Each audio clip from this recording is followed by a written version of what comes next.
Hello, thank you for stopping by. I'm so glad you're here because today I want to try something called Welsh Rarebit. Kind of sounds like Rarebit, a little bit of Rarebit. Some people call it Welsh Rabbit, I guess. I don't know. Welsh Rarebit. Kind of a cheese on toast situation. I don't know. I've seen pictures of it. I'm excited to try it. So I'm going to be looking into this cookbook, Traditional Recipes of the British Isles by Nell Heaton. This was published in 1951. Put 2 large tablespoons of ale into a saucepan and add 4 ounces of grated cheese. Melt over low heat. Add a sprinkle of pepper and salt, a little mustard to taste, and 1 ounce of butter. When the mixture is well heated, pour onto freshly made toast and brown lightly under the grill before serving. Right, that is the traditional recipe. So I wanted to double check that with the British cookbook because this has recipes in a more modern format. From what I can tell, they are pretty darn similar, with the addition of egg yolk in the modern one versus the 1951 version. But this is the book I'm going to be cooking out of because I don't want to get that one dirty. But I did not get butter. Butter. I also went to an import store here, World Market, and they have a wide variety of British snacks. So I got an assortment of them and I want to taste some in each video.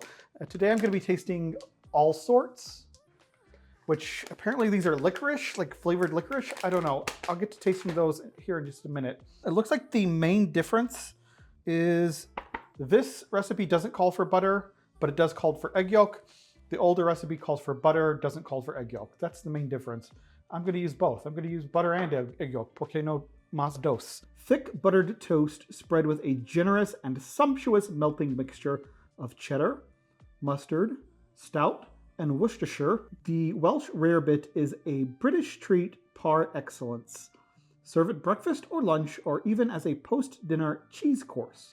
Before we start, I do want to say the cheddar I'm using is a Barber's 1833 from Somerset. It's just the one of the few British cheeses that I could get at my local cheesemonger. Let's taste these Allsorts. Ugh. I don't know what that smells like. Okay, what do we got? Okay, pour these into a bowl because it looks like there's a variety.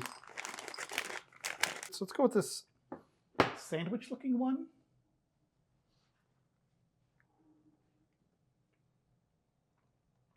So it's like licorice sandwiched in like a fondant. It's all right. Very sweet, kind of tasty. I'll try some others as we go. But let's get into this. I got the broiler on to 500 Fahrenheit.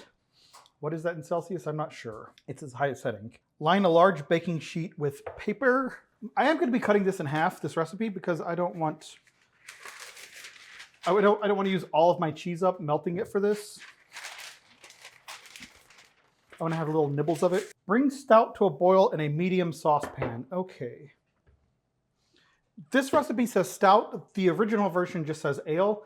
So I had on hand some Chicago brewed Hefeweizen. So I'm just going to use that because I already have it. I'm just using a little bit of it, and it's a nice wheat ale. There you go. 2 ounces of a Hefeweizen. I'm going to put that on the stove. ¿Qué más? ¿Qué next? Cheers. Oh, that's nice. That's a nice one. Okay, what else? English mustard. So I'm going to need 3 ounces of grated cheddar. Okay. I do want to try a piece of it. Big piece.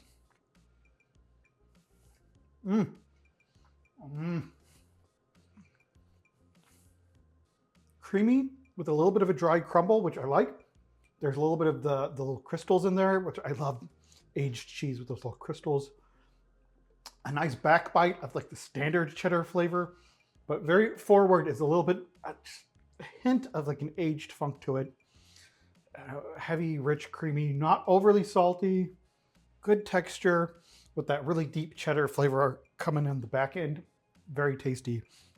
A little bit of like a Parmesan-y sort of taste on the front, falling back into a cheddar, and then as that cheddar milds out, as that cheddar mildly fades away, you're left with just sort of a Parmesan again. All right, the Hefeweizen came to a boil on the stove back there, so I just turned it off while I was doing this. Let's try another Allsorts.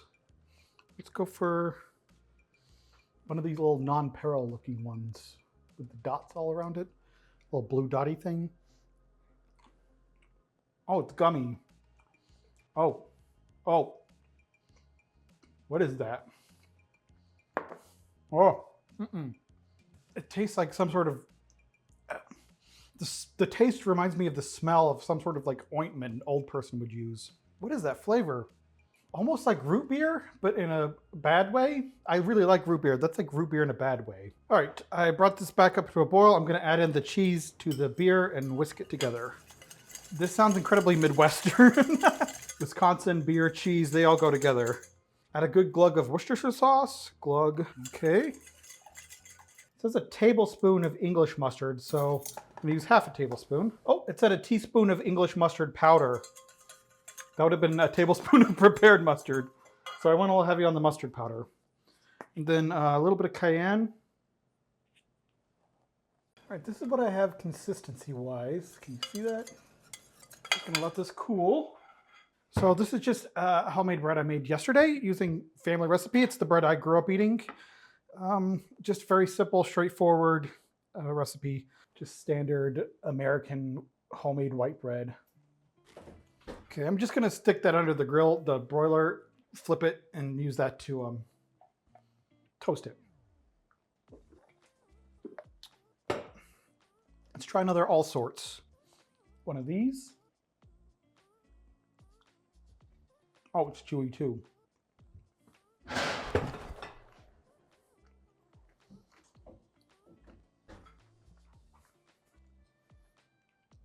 Okay, wow. It's a cheap baking pan I have in there, and it sort of buckled a little bit, like from the heat, and made a loud noise, and it scared the hell out of me. Okay, I'm fine. The licorice, the little Allsorts thing I just had, it's fine. It's the same flavor combination as this little sandwich one. It's just different proportions. It's more of the licorice stuff and less of the fondant filling. It's okay. Don't you burn on me. Okay, I got one side toasted. Just gonna flip those. Toast that other side real quick, and this pink non-peril looking thing.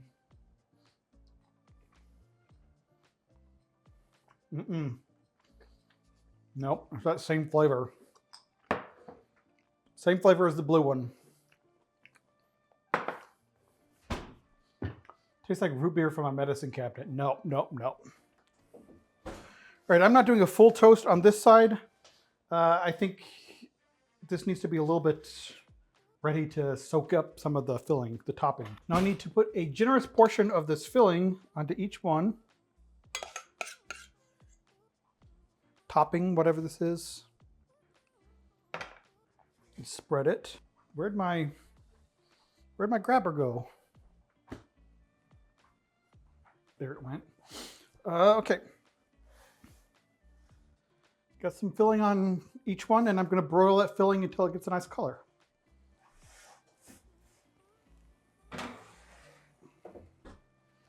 Just a couple of minutes on that one. Oh, I didn't put the egg yolk or the butter. I was too worried about the Allsorts. Let's scrape this back in. Alrighty, I added the egg yolk and the butter, and it seemed like it thinned it out just a little bit, so I added some more cheese. It's a much smoother, creamy looking cheese sauce now. Take two, I'm gonna put some on the bread, and then put this under the broiler. Okay, well that broiled quickly. Sorry I had to turn the vent on, it was starting to smoke some. I have some of that cheese sauce left, so I can try another batch if I need to, but let's give these a taste.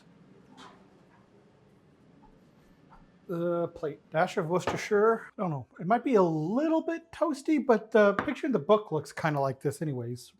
Let's give it a try. Let's go into this one.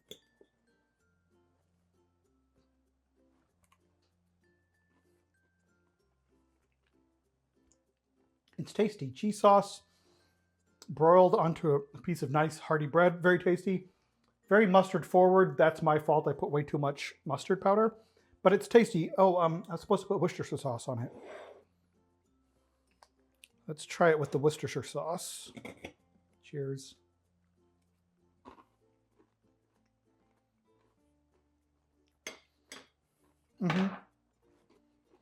It's very tasty. I was afraid it would be just sort of like a nacho cheese sauce when I saw it was a melted cheese sauce, but it's not at all. The Worcestershire sauce, the mustard gives a little bit more complexity. I can see how playing with different beers, ales, lagers, stouts, would affect the flavor a little bit. I like the lighter wheat beer. Hefeweizen in there is really tasty. Yeah, I dig it. This is my lunch today. It's going to be a good lunch. I'm very happy with it. The Licorice Allsorts I'm not happy with. They're fine, but I wouldn't do it again.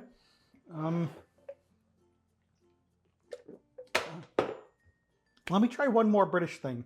Let's see what I got in my cupboard down here. Hobnobs. I got these chocolate-covered oat cakes. They've been open. I haven't tried them yet. My partner got into them. I think he already knows what they taste like and likes them. I love oatmeal. I love oat cakes, like oatmeal cookies. I like oaty things.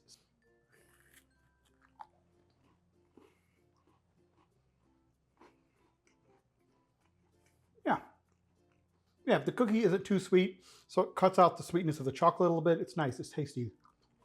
And it's not too heavy of a layer of chocolate. And it's not too waxy. It's tasty. This was a little bit of a quicker video. Oh, out of 10. What am I going to give this out of 10? It's a hard one to rate because it's more of a quick snack sort of food. It's not a big meal. I'm going to give it an 8 out of 10. I like it a lot.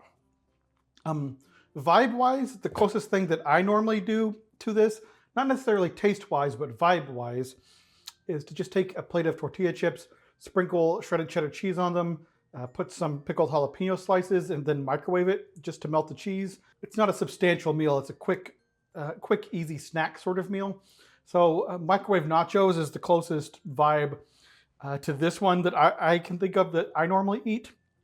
That is also very American, but I like it a lot. So 8 out of 10.